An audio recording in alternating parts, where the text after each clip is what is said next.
We're the indie project Bee and Theo, and we've been living and travelling the world in vans for the past 6 years. We're currently renovating an abandoned stone barn in Portugal to turn into a beautiful tiny home for us and our cats Ginjey Bear and Furrnando. Follow our journey from the very beginning as we document the whole process of creating an off-grid home.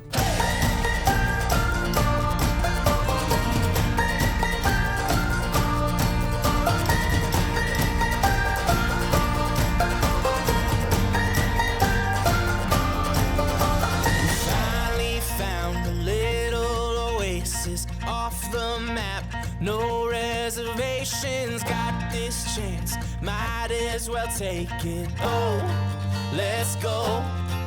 It's an absolute scorcher this morning. I've just let the chickens out of their coop to explore our beautiful property, and today's really exciting because I start properly on our plumbing system. Anywhere, no destination, this whole world, ours for the taking. Just waiting, oh, let's go.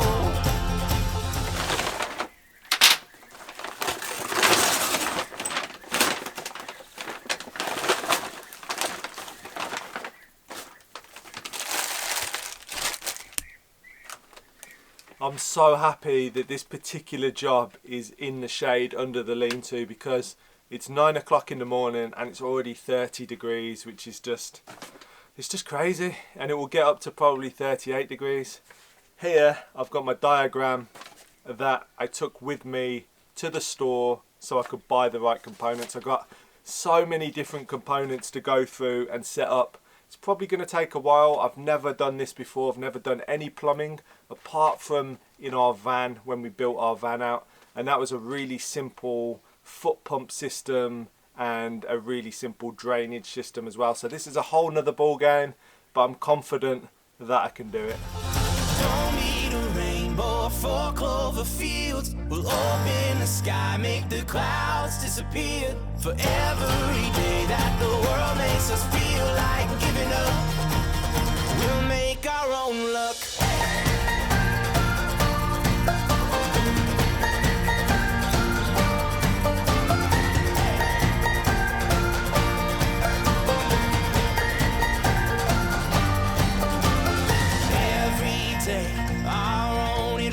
You and me, one perfect picture.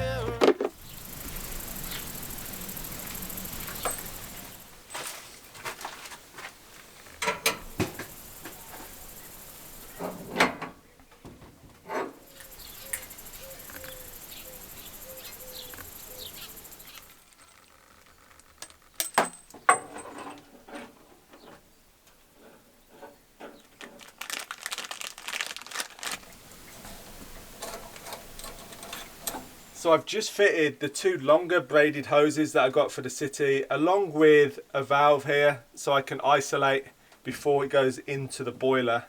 Also I've got like a bulkhead fitting here so the pipe work will be nice and secure, because then I can just screw that to a piece of wood that way up, and then the pipe will go in there and everything will be nice and firm. Basically what I need to do now is put in another cross beam so that I've got something to actually fix all the pipe work to. Oh, let's go.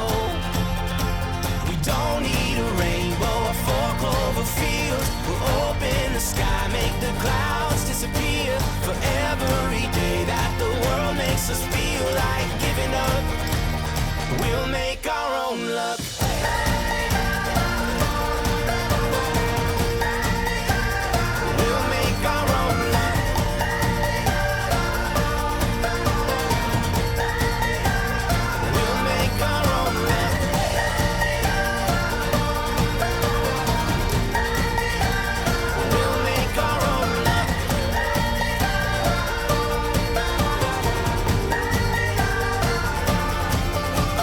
So because I couldn't find like a bulkhead fitting like this where you literally just screw into the piece of wood and it keeps it firm as a valve, couldn't find one anywhere in the city, which was really annoying because I've had to just spend about half an hour using a nibbler and a spade bit and creating the perfect hole for the valve to fit into so it doesn't move, and we got a nice solid connection, but it's worked perfectly, so that's good. And on to the next stage.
It's absolutely roasting. I've got sweat dripping off my face, as you can see, to landing on my t-shirt. It's really warm, but the last few hours have been really successful, and I've learned a lot because I've never done any plumbing like this before. So I've gone from the 3,000 litre water tank for the cold water in, from the black 1-inch pipe up to this kind of PEX flexi pipe. And then I have a valve here just below the boiler. So that's my cold water into the boiler. And now I need to go the hot out of the boiler from the braided hose and then configure some sort of tap. I've got a brass tap that I brought. So hopefully I can rig that up in the next hour, and then we can fill the tank up and see if it actually works.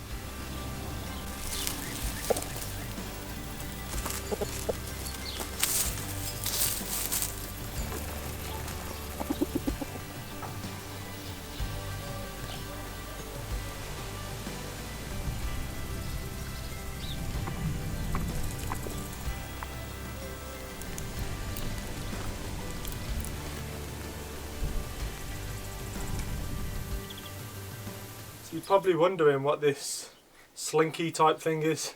I don't know how old you guys who are watching, but I remember when I was a kid, I used to have a slinky that would go down the stairs and it would like flip flop. This reminds me of it.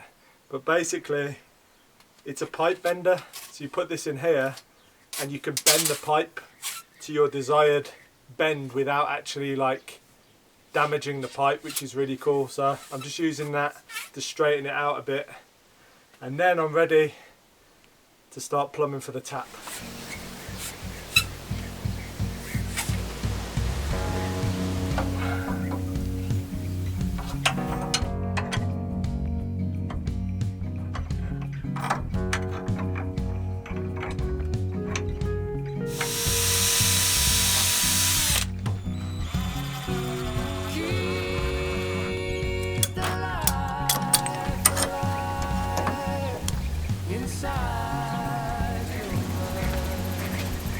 So I've just started the pump at the bottom of the well to pump the water into the 3,000 litre tank so I can try the boiler out and see if my pipe work actually is watertight and doesn't leak.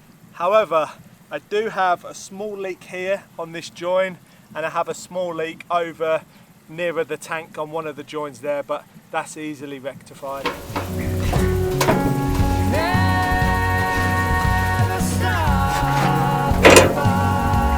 So it's now the next day. I've just arrived back on the property from the city yet again, so I could pick up a brand new water pump.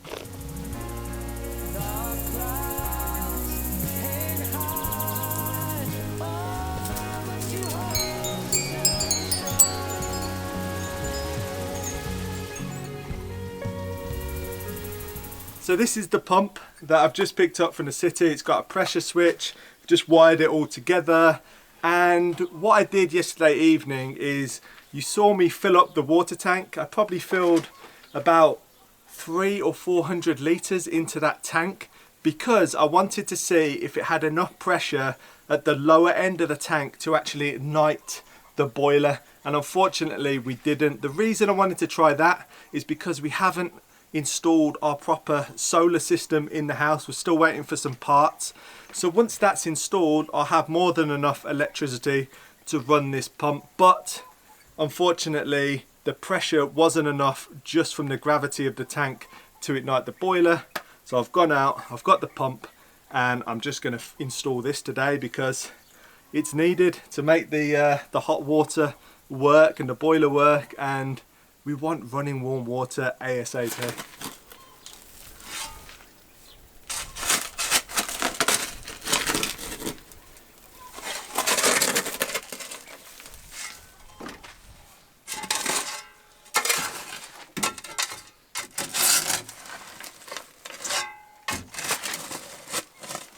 So until we get our full solar setup finished in the house, I've been using the Jackery around the property for absolutely everything. This is the Jackery Explorer 1000, and I use it to pump water from the well, to charge my camera batteries, keep my phone topped up, and also various different tools around the land. I absolutely love the portability of the Jackery. I can literally carry it in one hand anywhere I need to go. And the best part is, it saved us so much money in fuel, especially with rising fuel prices. We no longer have to use our petrol generator, and we can literally do everything with clean energy from the sun. So all we do is we plug in this SolarSaga 100 solar panel, flip out the legs, point it in the direction of the sun, plug in this cable, it immediately starts charging, and before you know it, we got plenty of power for all of our different tasks. The panels are incredibly lightweight and fold up to half their size when not in use. Two Jackery SolarSaga 100 solar panels can fully charge the Jackery Explorer 1000 in 8 hours. And it's not just for off-gridders, it's a fantastic tool to prep better, providing you with reliable backup power when you need it most. We're super stoked to be running a giveaway with Jackery to give you the chance to win your very own solar generator. You could win the Jackery Explorer 500 and a SolarSaga 100 to charge it with. To enter, you need to subscribe to our YouTube channel and also subscribe to the Jackery UK YouTube account. The link is in the description. Then drop a comment on this video with hashtag JackerySolarWay and what you'd be using the Jackery for. The competition is open to UK residents only, and it runs to the 24th of July, where we will be announcing the winner on our YouTube community page. Good luck.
Oh, that can move a bit as well, which is good.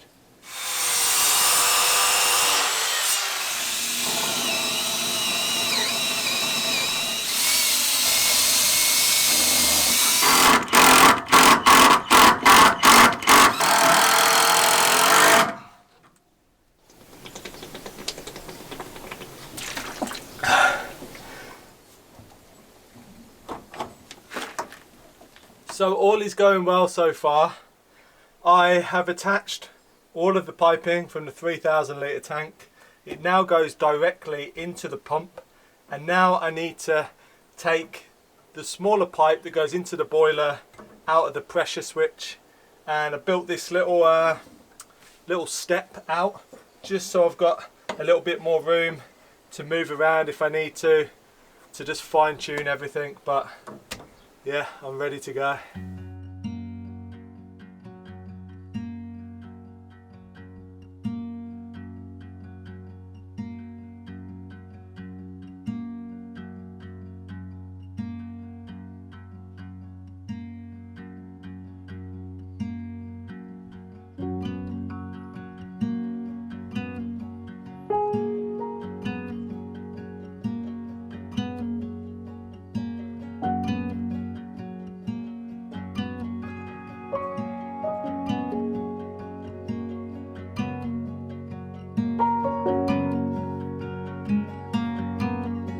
So I've come to the point where I've just carried the gas bottle here, everything's rigged up, the pump is in position, the joints are tightened. All I have to do now is turn the boiler on, and I hope that one, it doesn't just leak water everywhere, and two, we actually get hot water. So fingers crossed.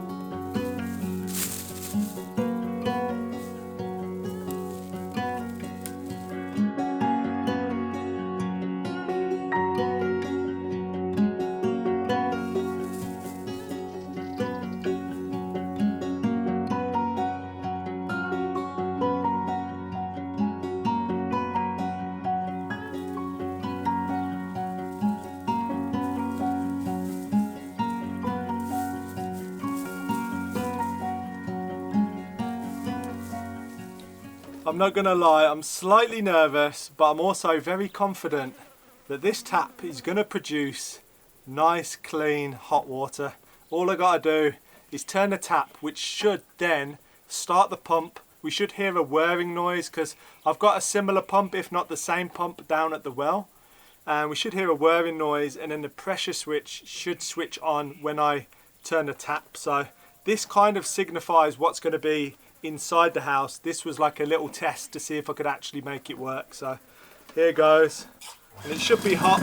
There we go, water's coming out, the pump's on. Oh, that's actually boiling hot. I can barely put my hand underneath it.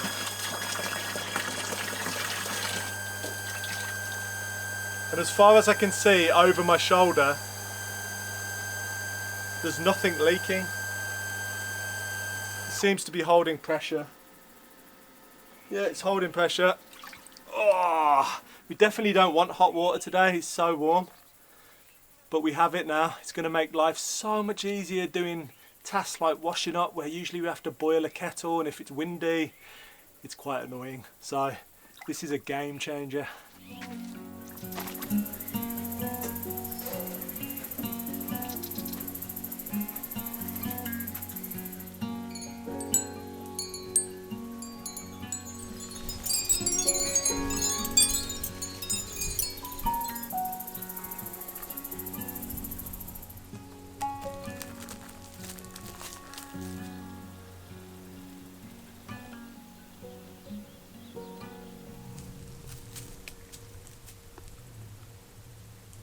So I might have lied to you just a little bit.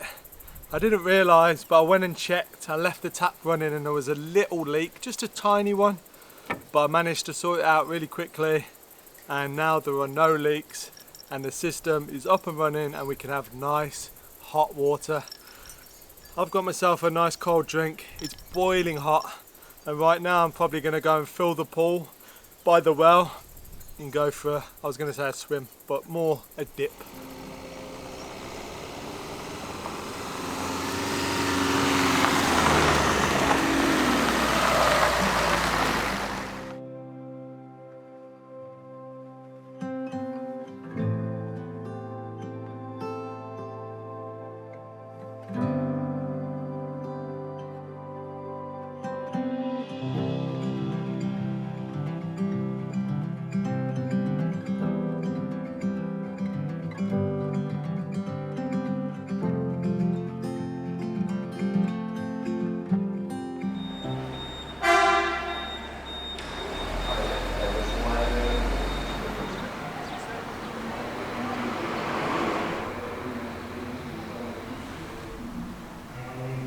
So we've come to the city to try and pick up a new set of tyres for the car. We need 4 new tyres by tomorrow because we have our MOT test tomorrow, and the tyres that we have on, I think they're a little bit low, so I don't want to take any risks. I just want to pass this MOT. But usually this place that we've just been to is really good, but they don't have any tyres in stock, so we're going to go to another place and hopefully we can get this sorted in the next few hours.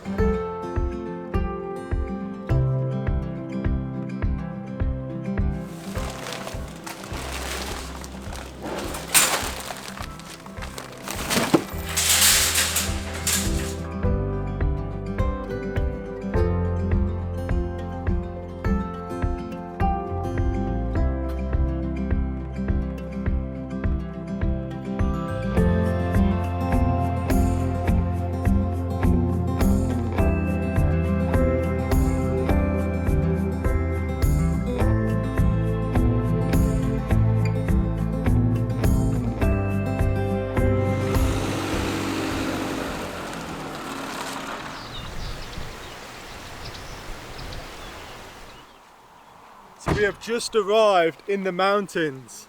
We're 880 meters elevation and it feels already a lot cooler up here, and also there's a nice breeze. But we've come out of the Castelo Branco district in search of even more epic river beaches. So I think this one is actually some pools that are connected to a lake, and the photos look amazing online and I cannot wait to see it.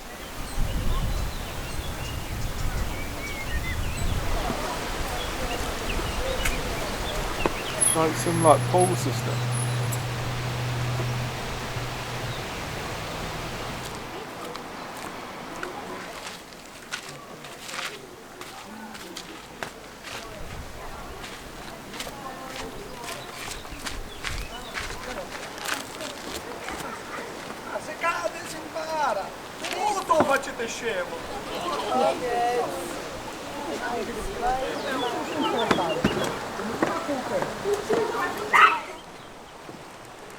This place is absolutely gorgeous. There's a number of pools that are just completely turquoise in colour. The water's so calm, and there's almost like an infinity pool going off with a bridge where you drive over and just views of the mountains. And then over here we've got the valley where the river's coming down with some beautiful waterfalls as well. So I don't think I'm going to waste any more time. I'm going to get in, because although it's only saying it's 25 degrees up here, which to be honest I think is a lie, it feels way warmer. Where we've come from was about 36, 37 degrees, so it's very warm.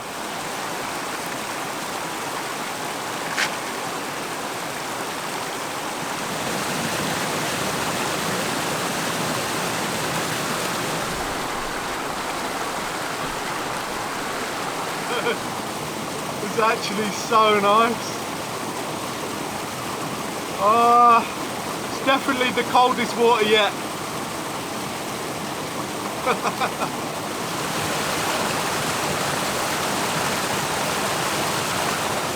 So I've just found this amazing, perfectly round plunge pool nestled in the network of little waterfalls in the river. It's absolutely amazing.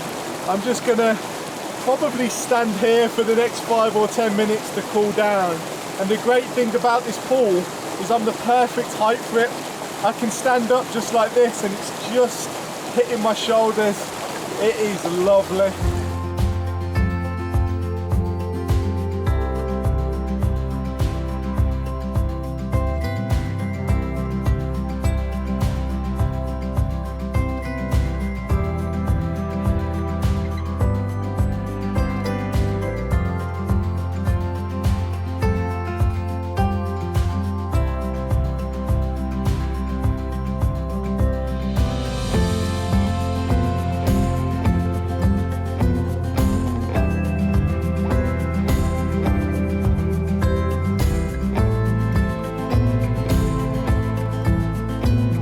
So I'm now just hanging out in the main pool, which is crystal clear turquoise water, and I've been in and out constantly, and it seems to get warmer every time I get in.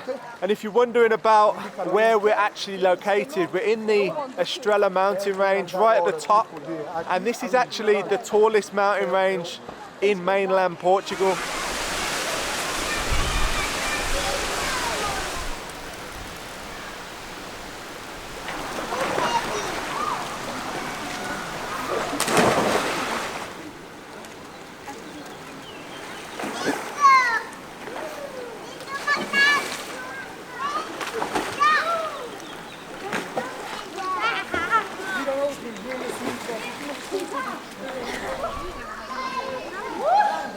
Cuidado, devagar.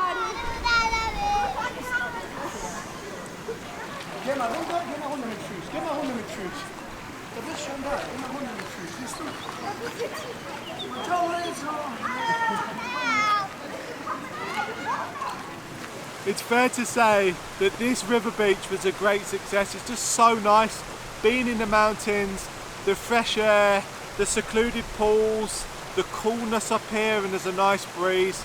I think I'm going to end the video there, but I hope you're enjoying these different river beaches and getting a taste for what it's like in the summer in Central Portugal. It's absolutely gorgeous, and we'll see you for another project on the next video.